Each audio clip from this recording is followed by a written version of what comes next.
Je vous souhaite le bonjour, la bienvenue sur notre site et le Verbe s'est fait chair. Bonne écoute.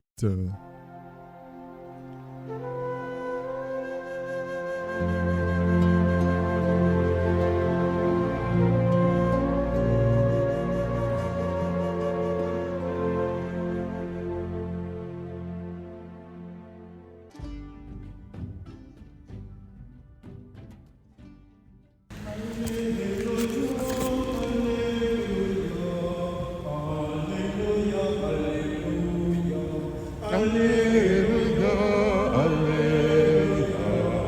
Alléluia, Alléluia. J'ai choisi consacrer cette maison du Seigneur, afin que mon nom y soit toujours. Alléluia, Alléluia, Alléluia, Alléluia.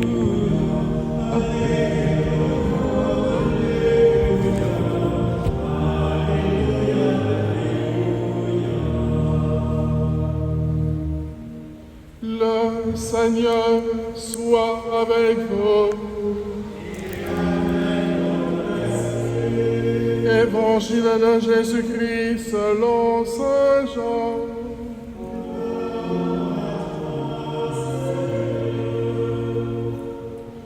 Comme la Pâque juive était proche, Jésus monta à Jérusalem.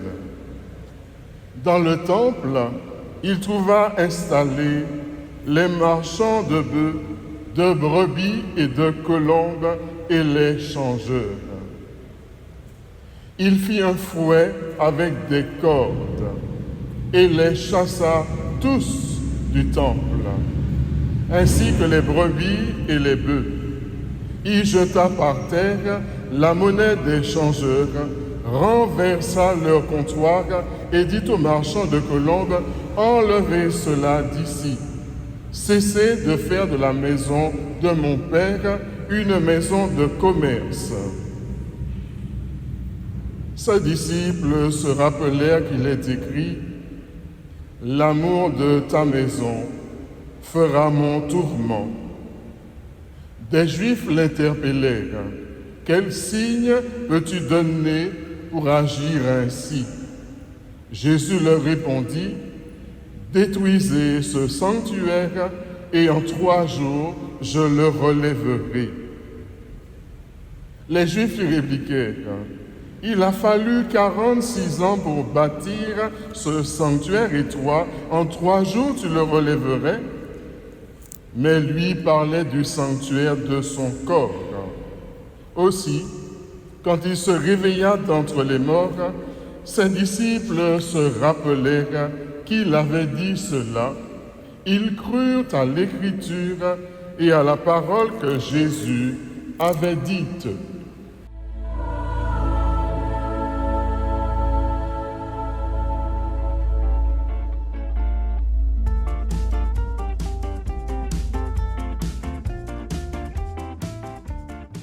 L'amour de ta maison fera mon tourment. La Bible de Chouraki dit « L'amour de ta maison me dévore ». Cette phrase, sœurs et frères, pour être bien comprise, doit être libellée ainsi. L'amour de ton humanité fera mon tourment. Si nous fêtons aujourd'hui la dédicace de la basilique du Latran, le temple pour lequel Dieu est dévoré, c'est d'abord l'humain. Dieu ne se battra pas pour de la pierre, mais pour des fils et des filles de Dieu que nous sommes. Il nous donnera tout de lui pour nous. Si nous pouvions ressentir, soupeser le zèle avec lequel il vient ce midi à notre rencontre, qu'il désire notre bonheur, qu'il nous aime, eh bien cela changerait véritablement notre vie et nous ne ferions pas toujours les mêmes choses dans cette cathédrale chaque midi que nous venons. Assurément, entre le zèle de Dieu pour nous et notre zèle pour lui, il y a un abîme. L'être humain, sanctuaire du divin, croit malheureusement que ce qu'il y trouve, eh bien, il le trouve, lui appartient en fait, si bien qu'il le vend à son profit. La mission qui devait être la nôtre, celle de partager le don de Dieu, le don de vie que nous sommes, devient un travail où ce n'est plus Dieu qui est au centre, mais nous.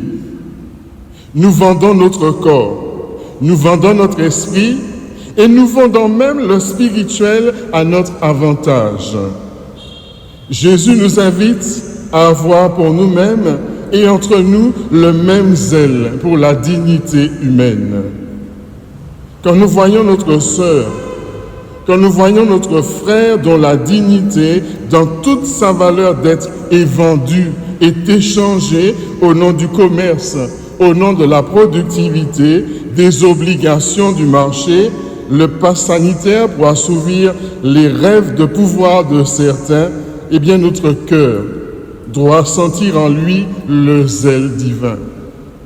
Comme Jésus, face à tout humain que nous croisons, nous devons, avec le fouet de l'amour, avec le fouet de la vérité, lutter pour tout ce qui le désacralise. L'humain, c'est le temple sacré de Dieu. Il n'est pas à vendre ni à échanger. Au contraire, dans le temple divin de l'humain, nous devons nous avancer dans les parvis du Seigneur, dans les parvis de mon frère, de ma sœur, avec respect, avec prière, avec humilité. Tant de personnes en ce monde s'acharnent à détruire ce temple, mais nous, par, avec et en Jésus, nous devons le relever, lui redonner son humanité. Toute la mission d'incarnation du Fils a été et est et sera de nous rétablir dans notre humanité véritable, seul visage possible du divin, à son image, à sa ressemblance. Et la seule voie pour l'humain de retrouver son humanité, c'est de redécouvrir que son être est fait pour Dieu et est, à ce titre, constitutivement un être spirituel. Et ce, pour que l'Esprit de Dieu lui soit offert, lui soit donné en partage. Quand un humain retrouve cette part spirituelle qu'il fait l'expérience du salut dans sa chair, eh bien il sait en lui-même que Dieu le relève en 3 jours. Il n'a plus alors un cœur de pierre, mais un cœur de chair. Son être n'est plus une maison de commerce, plein de vendeurs, plein de changeurs, mais un lieu d'adoration, un lieu de contemplation. Ce qu'il est n'est plus à vendre, mais à donner gratuitement. Ce qu'il est n'est pas de l'ordre du quantifiable, du mesurable, du négociable, mais de l'inarrachable, de l'inouï et du toujours trop divin. Ce qu'il porte en lui n'est pas une rage du profit, mais un tourment, c'est-à-dire un zèle, tout fait d'amour, tout fait pour l'autre, avec un A majuscule, avec un A minuscule. Rappelons-nous, sœurs et frères, qu'entrer en l'autre humain, c'est entrer dans le temple du divin.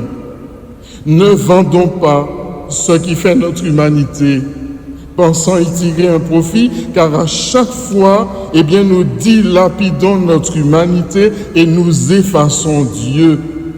Nous effaçons Dieu de notre vie au nom de l'utilisation de la richesse.